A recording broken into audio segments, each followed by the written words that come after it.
Hello, teacher and classmate. My name is William Andres Cabrera Castro. I'm in the group 76 of English phonetic course.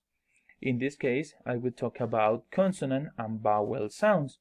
So the first step, I will talk about vowel sound, and let's start. So vowel sound. In this case, first of all we need to know that there are many vowels in this language, but in this case I choose only three. That also I select three examples of each sound or pronunciation. The first one is for example, book, cook, and sugar. The second one is like see, heat, and sheet. In this case, we need to know that in the last word, that is sheet, the sound is like, for example, a long E. And the last one is a. For example, for, part, and hard. The second step, I will explain you a little bit about unvoiced consonant sound.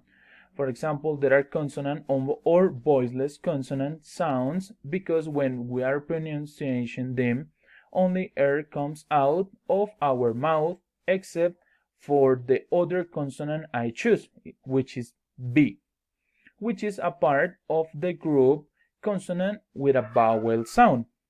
So the last step I will talk about the consonant sounds. For example, the first one, in this case, I also select three words for each sound of each consonant. For example, the first one is ch, like check, cheese, and church. The second one is b, like bat, bed, and bee. And the third one is like for example, think, throw, both, and throughout. Thank you so much for seeing my video. This is the information that I have for you, and see you later. Thank you.